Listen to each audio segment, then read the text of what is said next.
So hello guys, welcome back to another video. और आज मैं कराने जा रहा हूँ सेकेंड सेमेस्टर के अप्लाइड फिजिक्स में आए हुए 25 एमसीक्यूज़ में से 10 एमसीक्यूज़, जो कि बहुत इंपॉर्टेंट है क्योंकि क्वेश्चंस कई बार रिपीट हो जाते हैं।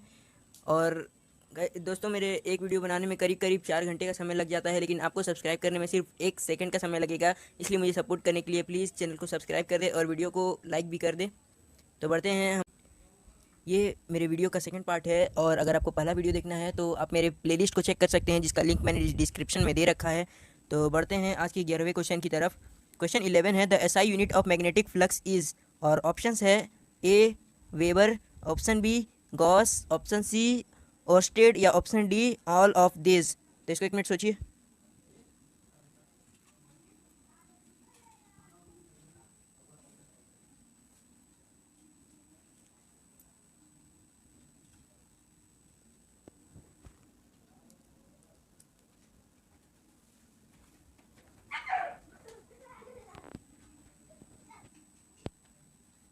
तो इसका जो करेक्ट आंसर है वो है ऑप्शन नंबर ए, वेबर। बढ़ते हैं हमारे नेक्स्ट क्वेश्चन की तरफ। क्वेश्चन 12 है, the phase difference between any two point situated on a wave front is. और ऑप्शन ए है पाई, ऑप्शन बी है 2 पाई, ऑप्शन सी है 0, या ऑप्शन डी है 2 पाई/2। तो इसका एक मिनट सोचिए।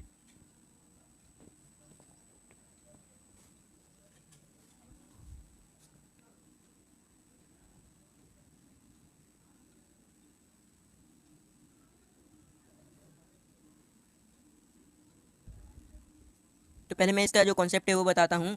जैसे कि ये जो बीच में अगर कोई सेंटर में लाइट जल रहा है, तो इसके चारों तरफ जो इमेजिनरी स्मॉल छोटे छोटे इमेजिनरी जो सर्कल होता है वो होता है वेव फ्रंट, और ये इस तरह से मूव करते जाता है। इस तरह से ये फैलते हुए बढ़ते जाते हैं। इसलिए किसी भी दो पॉइंट ले लिए फेस, और उनके बीच का जो फेस डिफरेंस है वो बोलना है, तो वो हो जाता है 0। Option C is correct. बढ़ते हैं सेकंड क्वेश्चन की ओर। क्वेश्चन 13 है, if the potential difference applied to an X ray tube be double then the cut off minimum wavelength is. Cut off wavelength का मतलब होता है मिनिमम वेवलेंथ। और ऑप्शन है A become half, option B become double, option C become 1/4, या option D remain same. तो इसको एक मिनट सोचिए।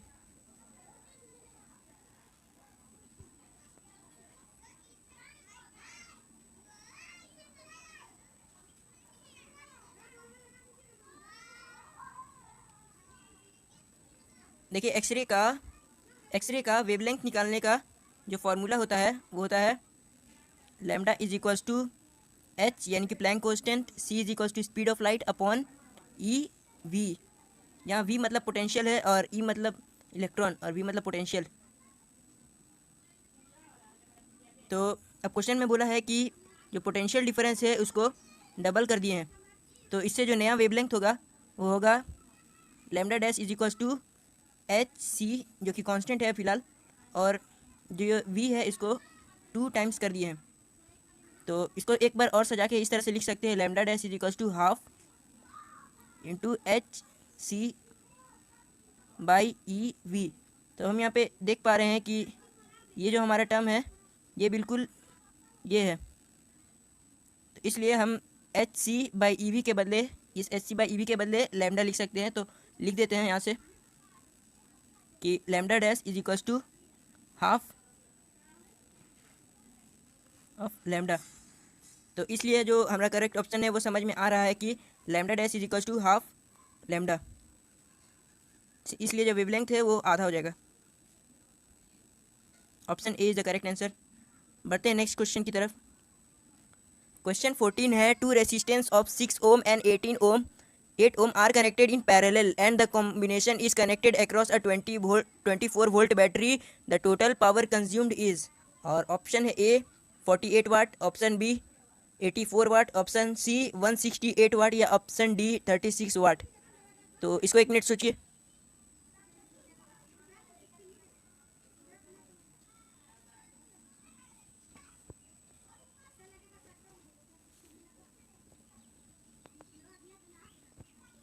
पहले मैं जरा आपको बता देता हूँ कि सीरीज कॉम्बिनेशन क्या था और पैरेलल कॉम्बिनेशन क्या था। जब दो रेसिस्टेंस पहले बताता हूँ पैरेलल कॉम्बिनेशन। ये मान लीजिए एक रेसिस्टेंस है 6 ओम का और अनदर रेसिस्टेंस जब इस तरह से लगा हो तो इसको कहेंगे पैरेलल कॉम्बिनेशन। और इसका जो फॉर्मूला होता है ये होता है 1/r is equal to 1/r1 plus 1/r2। और दूसरा है सीरीज़ कॉम्बिनेशन, जब दो रेसिस्टेंस इस तरह से एक के बाद एक लगे होते हैं और ये एक बैटरी से कनेक्ट होते हैं तो इसको बोलते हैं सीरीज़ कॉम्बिनेशन। और इसका जो नेट रेसिस्टेंस होता है इक्विवेलेंट रेसिस्टेंस वो होता है R is equal to R1 plus R2। तो अब अकॉर्डिंग टू क्वेश्चन हमें पैरेलल कॉम्बिनेशन के बारे में पूछा है, ये मतलब ये वाला फॉर्मूला हम लोग को यूज़ करना है। तो R equivalent is equal to 1/6 plus 1/8। अब इसका सॉल्व, ये एलसीएम आएगा 24 और यहाँ पे 4 and 3, इसलिए 1/r इक्विवेलेंट आ जाएगा 7/24। इसलिए जो r इक्विवेलेंट आएगा ये इसका उल्टा कर देना है, क्योंकि ये 1/r है, ये वैल्यू 1/r आई है, इसलिए r इक्विवेलेंट निकालने के लिए इसको ऊपर और इसको नीचे लिखना है ऐसे 24/7। तो अब हमारा r इक्विवेलेंट निकल गया है। अब जो पावर निकालने का जो फॉर्मूला होता है वो होता है v²/r, जब पोटेंशियल दिया हुआ हो तब।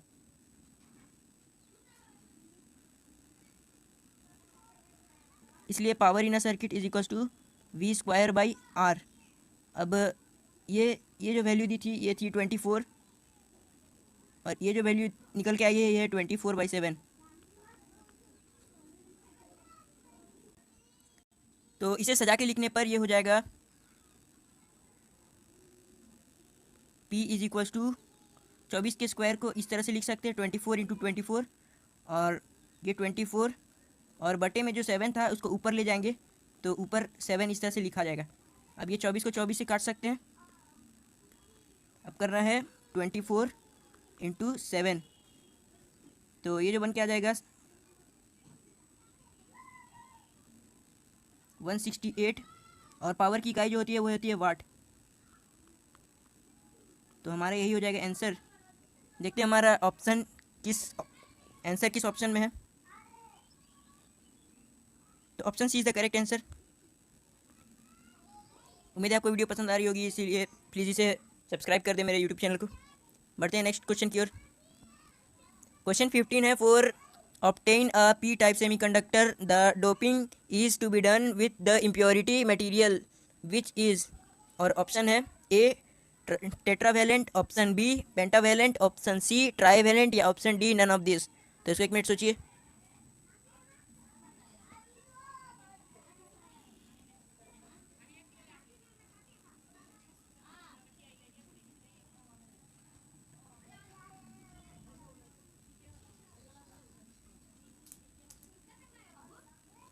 पहले मैं बताता हूँ कि सेमीकंडक्टर क्या होता है। सेमीकंडक्टर बोलते हैं अर्धचालक को जो पूरी तरह से इलेक्ट्रिसिटी को कंडक्ट नहीं करता है। जैसे इंसुलेटर हो गया हमारा वुड एंड रबर, और कंडक्टर हो गया हमारा कॉपर। और लेकिन जो सेमीकंडक्टर्स होते हैं जैसे कि सिलिकॉन और जर्मेनियम, ये स्मॉल अमाउंट में इलेक्ट्रिसिटी कंडक्ट करते हैं, इसीलिए इसे कहते हैं सेमीकंडक्टर्स। अब हम टेट्रावेलेंट के बताते हैं। वो एटम होते हैं टेट्रावेलेंट जिसके जो आउटर मोस्ट सेल होते हैं उसमें 4 इलेक्ट्रॉन होते हैं। और पेंटावेलेंट एटम उसे कहते हैं जिसमें 5 इलेक्ट्रॉन होते हैं सबसे आउटर सेल में। और ट्राईवेलेंट उसे कहते हैं जिसमें 3 इलेक्ट्रॉन होते हैं लास्ट में। तो आपकी सुविधा के लिए मैंने इसका डेफिनेशन भी लिख रखा है।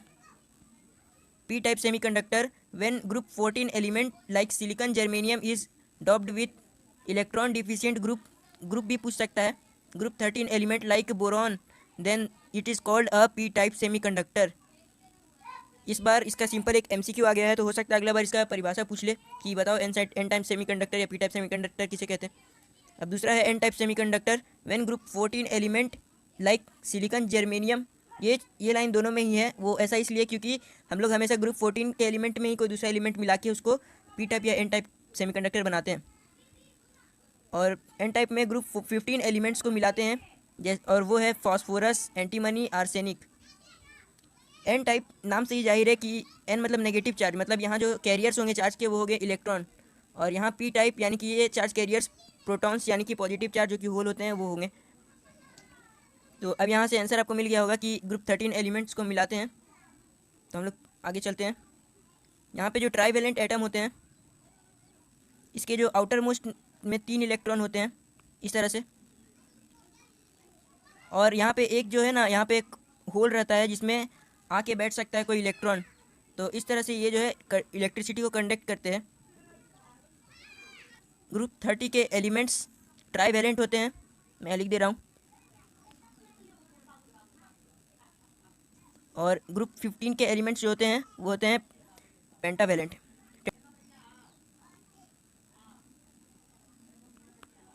बढ़ते हैं नेक्स्ट क्वेश्चन।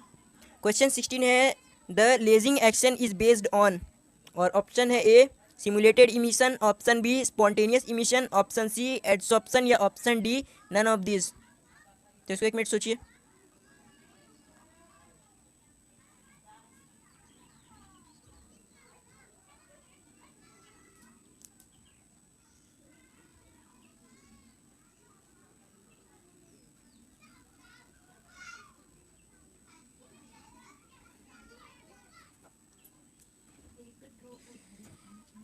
वीडियो बना रहे हैं।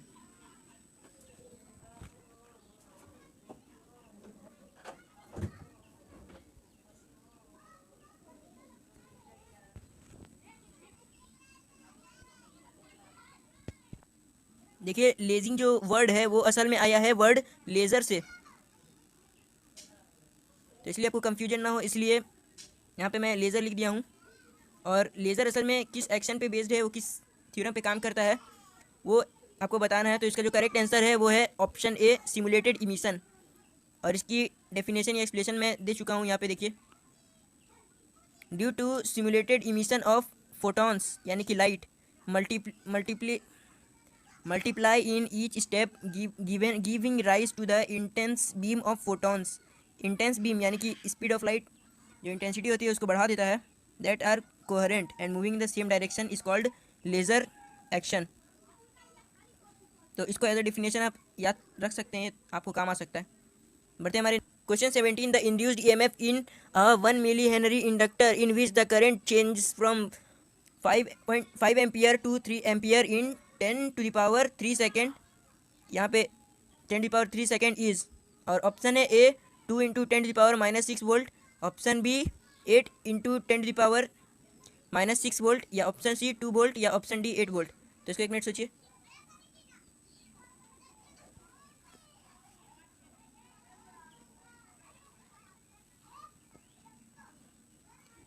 मैं इसी तरह के अच्छे अच्छे इंपॉर्टेंट क्वेश्चन कराता रहता हूँ, इसलिए आप प्लीज़ चैनल को सब्सक्राइब करें।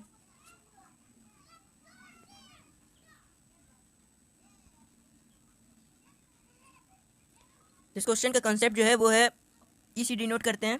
तो induced EMF is equals to l d i, या इसको डेल्टा लिख सकते हैं, change in current by change in time, यानी कि करंट चेंज हुआ कितने टाइम में, उसको कहते हैं इंड्यूस्ड ईएमएफ। कहते हैं कि e is equals to l जो कि 1 मिली हेनरी दिया हुआ है, और मिली जो है मिली ये होता है 10⁻⁻3। उसके बाद आई अब करंट बताना है। तो डेल्टा आई का मतलब है चेंज कितना, करंट कितना चेंज हुआ। तो ये 5 करंट था और ये चेंज होके 3 आ गया, तो मतलब ये 2 हो गया। और चेंज टाइम कितने टाइम में चेंज हुआ वो लिखना है 10⁻⁻3 सेकेंड।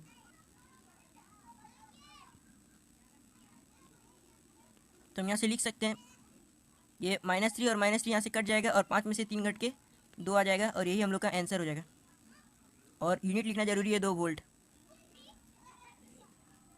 क्वेश्चन 18 है the focal length of a convex lens is maximum for the colour of light, और ऑप्शन है A blue, option B yellow, option C green, या ऑप्शन डी रेड। तो इसको एक मिनट सोचिए।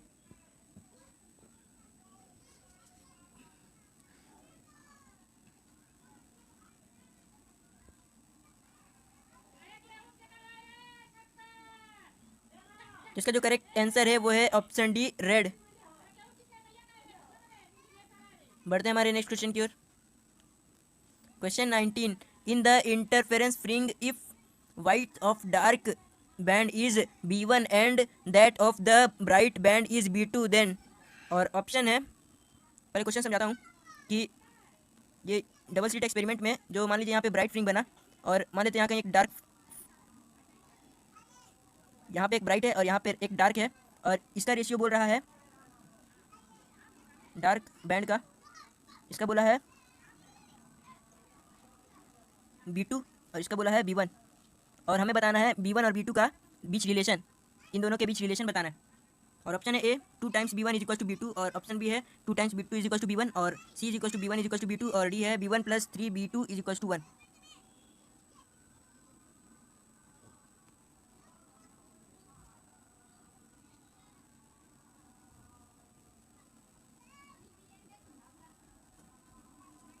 देखिए B1 बाई B2 यानी कि वाइट फ्रिंग और डार्क फ्रिंग का रेशियो होता है 1, हमेशा 1, क्योंकि दोनों के वाइट जो होता है वो सेम होता है। तो यहाँ से लिख सकते हैं कि B1 is equal to B2। Option C is correct. Question 10 है, if the lens is surrounded by medium which is denser than air the focal length of the lens is, और option A decreases, option B increases, option C remain same, या option D can not determine.